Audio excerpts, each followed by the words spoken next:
analyst. I first want to preface my remarks by saying the Legislative Analyst's Office has provided great leadership and has been a great resource for both the Select Committee and for the Policy Committee on Transportation. As we've held hearings, we look to you.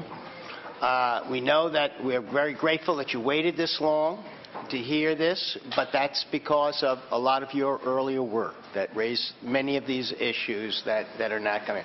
So now we are very appreciative that you're here, and we would like to hear your review of this 2012 business plan. Thank you, Mr. Chair and members. Can you please shut the doors and introduce yourself? I am Farah Brocht with the Legislative Analyst's Office. I was going to address the questions about the federal time constraints prior to my colleague walking through the handout. I don't know if you'd rather I hold off. I think off. That's a great question to start with. Well, we've been awarded about $3 billion in federal funds for the construction of high-speed rail. It's our understanding that about $2.3 billion of those federal funds were part of the federal stimulus dollars, and those do have the expenditure deadline of 2017. For the remaining $715 million, there is no expenditure deadline that we're aware of. Regarding the construction date, we've had the same questions that your committees raised. We've reviewed the requirements in the grant agreement with the Federal Rail Administration. We have not found that fall of 2012 deadline. We've asked the High-Speed Rail Authority where that deadline appears that they're referring to. We've asked the Department of Finance as well, and neither have been able to point us to a specific point where there is the construction deadline, the construction start date of fall 2012. So that was not in the grant agreement? Not that we've been able to find. Thank you. Well, let me just Senator Simitian. on this point, because it is important, I think, in terms of to what extent we are pressed to move sooner rather than later. Could I ask just how long this conversation has been going on with finance and the High-Speed Rail Authority? Is this we asked them in the last week, or is this we asked them 2 months ago, or we asked them 6 months ago? It's more on the 2 to 3 months ago timeline. Okay. Is anyone from finance here, Mr. Chair? I do not know. Is there someone from finance here? Okay. No, there isn't. All right. Well, there's clearly folks from the High-Speed Rail Authority here, and Mr. Chair, I guess the question I would ask is, can we get an answer if there's a grant? Let me address my questions to the LAO. So as I understand the process, there's statutory language, and that's where the 2017 deadline comes from. The 2012 language that was referenced as a condition of the grant. Presumably that is in a written communication somewhere if it exists. You've looked, you can't find it. You've asked finance, they've not provided you with a citation. You've asked High-Speed Rail, they've not provided you with a citation. Do I have my facts straight? That is correct. Okay. So, Mr. Chairman, I guess the question is, would it be appropriate to ask the folks from High-Speed Rail, they've made the representation, I'm sure they've made it in good faith, could we see the language within the next fill-in-the-blank number of days? Because I think that's before we can have a conversation about whether or not there's flexibility there, we need to see what it is we're asking about flexibility. So could we just ask in real time, what's a reasonable period of time to get a piece of paper that shows what the language is and where it's contained? From the High-Speed Rail Authority. Is there someone from the High-Speed Rail Authority here? Yes, Chair Umberg. Mr. Chairman and Senator Simitian, our CEO is currently not in town. I believe he returns on December the 8th, so I believe he returns on December. Can you identify yourself for the My name is Tom Umberg. I'm chair of the High-Speed Rail Authority. I believe he returns on December the 8th, so if, say, December the 12th.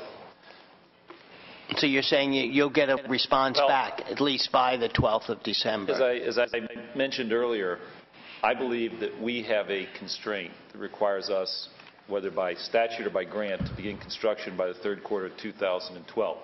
Obviously, that came from someplace, and it's an important question that needs to be answered as to where that comes from and what the legal responsibilities are and constraints. So we'll find you that authority Thank you. And get it to you by December the 12th. I actually would like to just make one more suggestion, Mr. Chairman. I'd actually like to say noon, December 16th, That's 2 weeks. Today is Monday. That's 10 business days. And I'd like to ask that we get it by then. And I want to give more time because I don't want anyone to hear that they were out of town or it's the holidays or they didn't have enough time. But come hell or high water, by noon, on the 16th, I'd like to see the document so I know what it is we are or are not obliged to comply with, and so I understand the extent to which we do or don't have flexibility and the potential which does or does not exist for renegotiation. But we can't have an intelligent conversation about that question without seeing what the document is. So, Agreed. Great. Thanks a million. Thank you. Senator DeSantis. Just a comment. It's sort of hard to believe, I mean, at this point, and with all due respect, Mr. Umberger, that unless your administrative officer has gone to another planet, this is a pretty direct question that we need to have. So I think he's being more than kind, given the circumstances, waiting 2 weeks to find the information. If I might, this is Tom Umberger, Chair of the High Speed Rail Authority. If we have it sooner, we'll provide it sooner. So, right. I would hope so. And now my colleague Brian Weatherford will go through the handout that's before you. Thank you. All right, I'm Brian Weatherford with the LAO, and we'll provide a little bit of background on the business plan and as well as the funding plan that was submitted on November the 3rd. The business plan is required by statute. Chapter 618, Statutes of 2009, requires the High Speed Rail Authority to submit a business plan containing some specified elements to the legislature by January 1st, 2012, and every 2 years thereafter. As well, Proposition 1A, the High Speed Passenger Train Bond Act, approved by California voters in 2008, requires the High Speed Rail Authority to submit a detailed funding plan to the Director of Finance and the relevant policy and fiscal legislative committees at least 90 days prior to requesting an appropriation from the Bond Act for capital outlay on a high-speed rail corridor or a usable segment thereof. And both of these plans were recently released. The draft business plan, as we all know, was released on November 1st, and the funding plan followed on November 3rd. I'll briefly go through some of the major features of the business plan, since I don't think we've discussed them today at this hearing. So the Phase 1 completion date has been delayed by 14 years from the prior business plan, from 2020 to 2034. The primary reason for this delay was due to some delays in response to engineering and funding challenges. However, the business plan does propose to complete the construction operation and begin the operation of high-speed rail service in the Phase 1 corridor, which runs from the Tranby Terminal in San Francisco to Anaheim. And the estimated cost of this Phase 1 has more than doubled from a year of nominal dollars from $43 billion to a range of $99 billion to a high of $118 billion. And I'd like to just point out that in real 2010 dollars, there was an increase from $36 billion to about $70 billion, and this was due to the changes in the scope of more viaducts and bridges. And as the High Speed Rail Authority has mentioned, the higher $99 billion and $118 billion numbers include the higher rate of inflation and the longer schedule. There have also been some revised patronage and revenue forecasts. The ridership in the new business plan is 10% lower for the Phase 1 corridor compared to the 2009 plan. As well, revenue forecasts also fall by about 21%, reflecting in part assumptions of lower fares than were made before. However, despite these reduced patronage and revenue projections, the High Speed Rail Authority projects that revenues will exceed operating and maintenance costs, even if ridership is lower than it forecasted. This draft business plan also calls for a blended operations approach that will integrate the high-speed rail operations with local commuter rail services, and this will now be used to complete the Phase 1. And the plan includes the use of $950 million in Proposition 1A bond proceeds, provided this money to regional rail systems that will connect directly with the high-speed rail system. Turning now to page 3, the initial construction segment, which we'll refer to hereafter as the ICS for convenience. I think we're all familiar with that term by now. is being proposed using committed funds. The ICS runs for 130 miles from south of Merced to north of Bakersfield. The ICS is not defined as a usable segment in either the business plan or the funding plan. The plan proposes to complete the construction of the ICS using $3.3 billion in committed federal funds and $2.7 billion in state bond funds. And this stretch of track would not operate high-speed trains until the completion of a usable segment, which is the initial operating segment, one of the initial operating segments that have been proposed. However, the business plan does certify that the ICS has an independent operational utility as a fully grade separated section of track for Amtrak service. Excuse the interruption, Mr. Chairman. Yes, I know you're not the legislative counsel, you're the legislative analyst's office, but That's have correct. you had any conversation about whether or not the expenditure of bond funds for high-speed rail for a 130-mile segment, which does not in and of itself produce high-speed rail, is a lawful use of the money pursuant to Prop 1A? We have spoken with Ledge Counsel about it.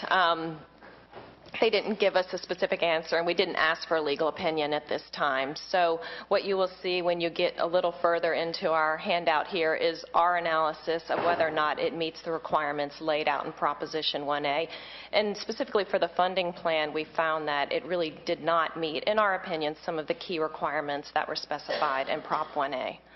And we can speak to those now if you'd like me to. Since you will be addressing those issues, let's go forward, and then we'll come back to Senator Smedion's question. And I'll try to move more quickly through this. You're doing fine. Thank you. The funding plan designates 2 usable segments, and they're, as far as I'm aware, defined that way in the business plan and the funding plan. The north initial operating segment, which would run for 290 miles between Bakersfield and San Jose, and the south initial operating segment, which would run for 300 miles between Merced and the San Fernando Valley. And one or the other would be constructed after the ICS is completed. After that, additional segments would be rolled out until the entire Phase 1 route was built. There are possible future funding sources identified in the plan, which are required, as previously mentioned, to match the state bond proceeds. And these include, among them, the potential for the creation of a dedicated high-speed rail trust fund, or the possibility for the enactment of legislation to authorize the issuance of qualified tax credit bonds. However, the business plan acknowledges at this time that no such additional financial commitments have been made.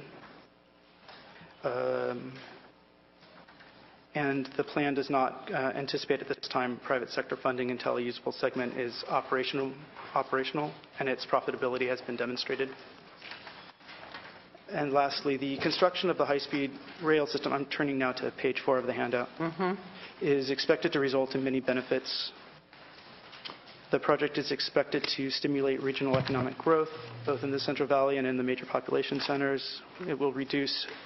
It is expected to reduce airport and highway congestion and will potentially reduce future transportation investment needs. And specifically, the High-Speed Rail Authority estimates that construction of the Phase 1 corridor will create more than 1 million jobs, measured in job years, over the next 22 years. And once it is fully operational, it is estimated by the business plan to directly employ about 4,500 people. How many? 4,500 people on an ongoing basis to operate and maintain the high-speed rail system. And we have not independently verified any of these numbers. The business plan estimates that providing equivalent capacity as the high-speed rail system through the expansions of airports and highways would cost approximately $170 billion. So we've reviewed the plan, and we've found that with regards to, on page 5, the statutory requirements of the Ashburn legislation, the Chapter 618 Statutes 2009, that it meets, for the most part, the statutory requirements. I can go over those if you want, but if not, we'll just move on. as we reviewed it, it appears that it could be some strengthening could happen with regards to providing more details about the schedule, specifically the completion of environmental review, and perhaps more details on the completion of other eligible corridors. However, for the most part, it meets all the statutory requirements, and the High-Speed Rail Authority will have an opportunity to revise the draft, as this is, in fact, a draft. However, the funding plan, now on page 6, meets many of the statutory requirements with respect to the items for an initial construction segment. However, it does not identify funding and does not certify that the environmental review process for an entire usable segment, the initial operating segment north or initial operating segment south, has been received, or that the environmental review will be completed by the expected 2012 date of initiating construction on those segments. Can you repeat that, what you're saying, why the funding plan does not meet key statutory requirements, and really kind of, so we can really, you're saying that in principle, going through there, while there may be issues involved in the business plan, your review of that business plan is that it does meet the statutory requirements of what was required by the legislature in the Ashburn bill to be in a business plan. I think that, but in the financial plan that they're doing, which tell us exactly what was supposed to be in it, where doesn't it meet the financial, the statutory requirements? Sure. The business plan, as you mentioned, does meet all the statutorily required to the letter. However, the funding plan, which is required as a separate process, it's right. Part of this pre-appropriation review, requires that a number of items, including committed funding, including the dates of anticipated receipt of that funding, and a number of other items are required for a corridor or a usable segment thereof. When you say usable, are you saying that right now the unit that we must look at is a usable segment, or is it just, or a corridor? Because we get sometimes confused in listening, just in terms of what is required or not, between the initial construction segment and the initial operating segment. The question is, for the initial construction segment, does it meet the statutory requirement? That's what we kept hearing, and now we're dealing with the initial operating segment, or should they, right from the beginning, been dealing with a usable segment? Is that the analysis? We need to hear from you. Proposition 1A appears to speak to a usable segment or a corridor, and the ICS is not a usable segment for high-speed rail, from what we can tell. It's not suitable and ready for high-speed train operation, which is one of the things required in Proposition 1A. The initial construction segment won't be electrified, so from our perspective, that would mean it's not suitable and ready for high-speed train operation. And in addition, it won't have any train control or signaling. It's just the earthwork and the tracks and the right-of-way. I mean, there's a lot of work that's going into it. It's 130 miles at $6 billion, but it's not, doesn't have a lot of the components and the elements that make it suitable for high-speed rail. Yes. So how does that become a test track then? A test track? In our discussions with the High-Speed Rail Authority, additional funding, our understanding is that it wouldn't be used as a test track until more funding was forthcoming. In other words, it doesn't make sense to electrify it and buy trains if it's not clear that they can build a usable segment. And so there's no funding in the $6 billion for those the electrification. So the testing would have to be involved when it becomes a operational longer segment then? Or at least once they've identified the funding to build the longer operational segment, is what they've told us. for one. Thank you. So if there's no further questions about the funding plan and the Well, statutory I requirements. there is one Okay. also, and I would like you to talk about, what you're saying is there is no statutory requirement, or no grant, there's no statutory, and neither can you find any grant that we have to begin by the third quarter of 2012, right? But they are saying that there is, and so that debate will be settled by December 16th. The question that I have is that if there is, where are they in terms of providing us to meet the requirements of all environmental documentation has to be completed before the beginning? Are we talking, where are they on that also? It would be helpful to the committee to find out what the status of those the documents, and whether that can be completed in an appropriate time. I've requested some updated schedules for the environmental, so some of my information may be out of date, but my understanding is that the environmental certification, the so-called NOD-ROD, will be approved for one part of the ICS running from Fresno to south of Merced in April of 2012. That little that section from Fresno to Merced, in April, that will be completed by April of 2012. Yes. And that the southern part of the ICS running from Fresno to north of Bakersfield, which is the largest segment. I believe that it's is longer. the much larger segment. Has been delayed until sometime in the fall of 2012. I don't know the date. But they would not able to begin that until they has an appropriate document, though. Isn't that, even though they may be saying they're starting on this? I'm just not That's clear. my understanding. Okay. So there is some confusion there about when that documentation will be completed and how that impacts their ability to begin this project. If that's where, if it moves forward as described in the business plan. That's correct.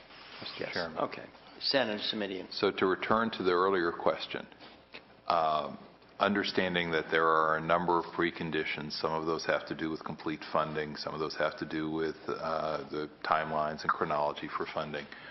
The question, and if it's not your department, that's okay, I get it, but the way I've heard the conversation go, and as I've looked through the materials, including your report, is we've got a new plan. The starting point on the plan is to do 130 miles. We're going to spend $6 billion in a combination of state and federal funds. And then the hope is that we can move forward. But if we can't, we've got this $6 billion project that has some benefits, but it is not high-speed rail. That part's accurate, I think. Yes? Okay. Then the question is that a legally allowable use of high-speed, close to $3 billion of high-speed rail funding pursuant to Prop 1A? And if your answer is I ought to talk to the Ledge Council about that, that's great. Then I'll talk to the Ledge Council about that. Yeah, I mean, we aren't attorneys, obviously. So I think talking to Ledge Council would be the best thing to do. And I mean, as I said before, we've pointed out, from our view, it does not meet the requirements that were laid out in Proposition 1A. Okay. And I want to be very clear here, Mr. Chairman. I'm not looking for problems, but it's kind of an important issue. I mean, it's a $6 billion question. So Thank you. Thank you. Senator Rubio. Since we're seeking answers from a number of different entities here, I know that question, I believe, has to be answered before we take a vote on the actual funding issue. So I don't know if this committee is intending to do so or the subcommittee on putting in an official request to... I'll approach Ledge Council under the Budget Subcommittee's jurisdiction. Very good. Senator LaMalfa. Thank you. Could you go back and clarify on the jobs? I mean, you'll see numerous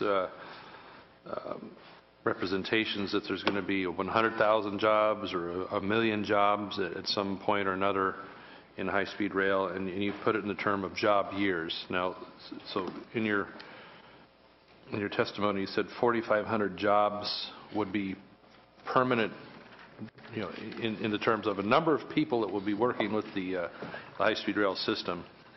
So could you translate job years for the public's and for the cameras here for what is a job year and how many actual people you think are going to be put to work by building the rail or operating the rail? Because we hear, you know, it's glossed over in the newspaper articles. 100,000 jobs or 1 million jobs.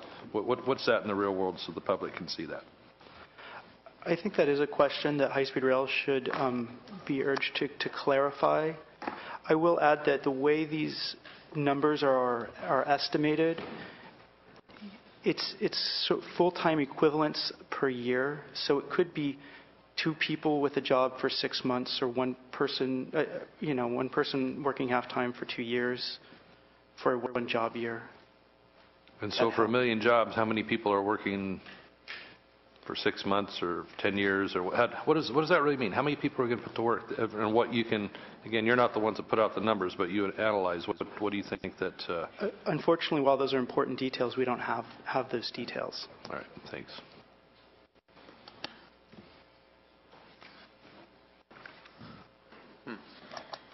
Thank you. Any other questions? We have some more points on our handout if you want us to finish up. Yeah. Okay. Continue. All right. Then turning to page 7, the last 2 pages of this handout, we raise the issues that we feel most strongly need to be raised for your consideration based on our review over the past month of the business plan and the funding plan. And we do, I'd like to note, have requests for additional information from the High-Speed Rail Authority outstanding on a number of issues. We've set up meetings to clarify those issues. But we've identified these considerations for you to consider at this time. The first we've talked about with the availability of funding. We'd like to note that the possible future sources of funding necessary to complete Phase 1, which is about $20 billion in federal funds by 2021, is...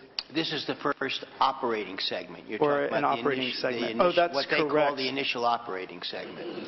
Thank you very much for that clarification, because the total source of funding required to complete Phase 1 is highly uncertain, and it's a lot more than $20 billion. Right. And as has already been noted, Congress has approved no funding for high-speed rail projects for the next year. So it is highly uncertain if funding to complete the high-speed rail system will ever materialize. Our next point is that the alternative cost estimate of, the draft business plan compares the estimated $99 billion to $118 billion cost of constructing high-speed rail with an estimate of $170 billion to add equivalent capacity to airports and highways. And we at the LAO find this comparison problematic because $170 billion is not actually what the state would spend in this time frame to address the growth in inner-city transportation demand. Just as a point to put these numbers in perspective, the High-Speed Rail Authority estimates that the capacity, where it's getting that number for $170 billion, it's using 116 million passengers per year is their estimate. However, the highest forecasted ridership in the plan is significantly less than that amount. It's 44 million rides per year, and that's 60% of capacity. So we just want to point out that that's not a particularly fair comparison. And this is problematic because the high-speed rail system's priority over other transportation investments hasn't really been directly addressed in the plan, and it's been unproven. As the state's population increases, yes, there is demand for both interregional travel and urban travel. Those demands will grow with the population growth, and it will be necessary to continue to maintain existing infrastructure and to fund urban transit options and perhaps to explore other tools to improve the capacity of our existing infrastructure. So in light of this, the legislature may consider where to invest the limited state resources within the context of a system. And turning to our final page, regarding the economic impact analysis, we found that it may be incomplete and imbalanced, and therefore portrays the project more favorably than may be warranted. For example, the plan does not estimate the economic losses, perhaps, from negative impacts to businesses from right-of-way acquisition and the rail construction activities throughout the entire corridor, as well as, just for an example, increases in urban traffic congestion around the train stations to balance the reductions in congestion that may be added by this capacity of the high-speed rail system. We've addressed this a lot, so I'll be brief. The independent benefits of the ICS do not appear to justify the expense, the $6 billion initial construction segment.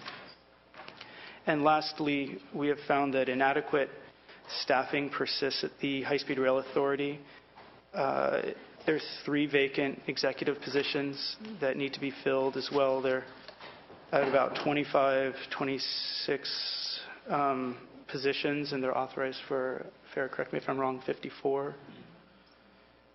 So there's about 700 consultants underneath. That's a very rough number from a meeting with them. We're waiting for more details.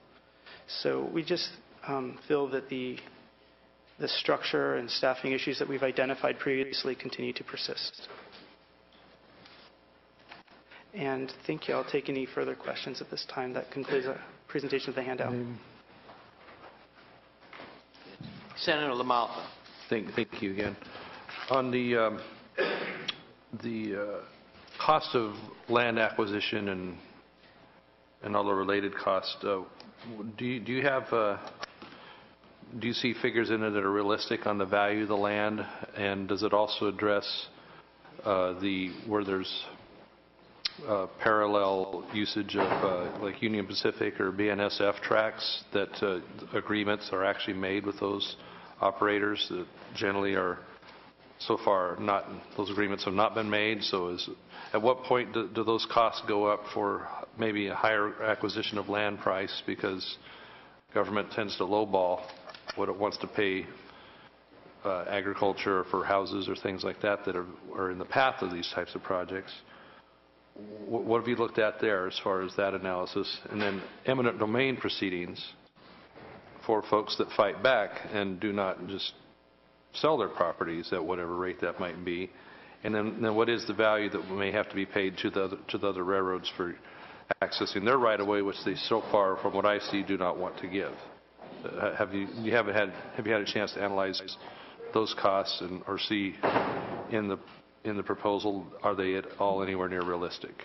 Thank you, Senator. That's really the next step we're taking. We've been trying to hit on the high-level issues just within this month. We've had to look at the plan, so that is where we're going to focus our efforts next, is digging down deeper and trying to see if the plan hangs together, if the estimates are realistic across a wide variety of fronts.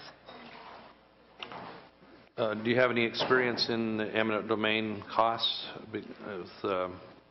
I do not, but we might be able to talk to some people who do and give us some insight in there. Okay. It looks like it's going to be a real battle down there. I don't see folks turning over very easily to just allow this to come through. So I'm sure if we want to have a real picture of this, that's going to have to be an important part of it.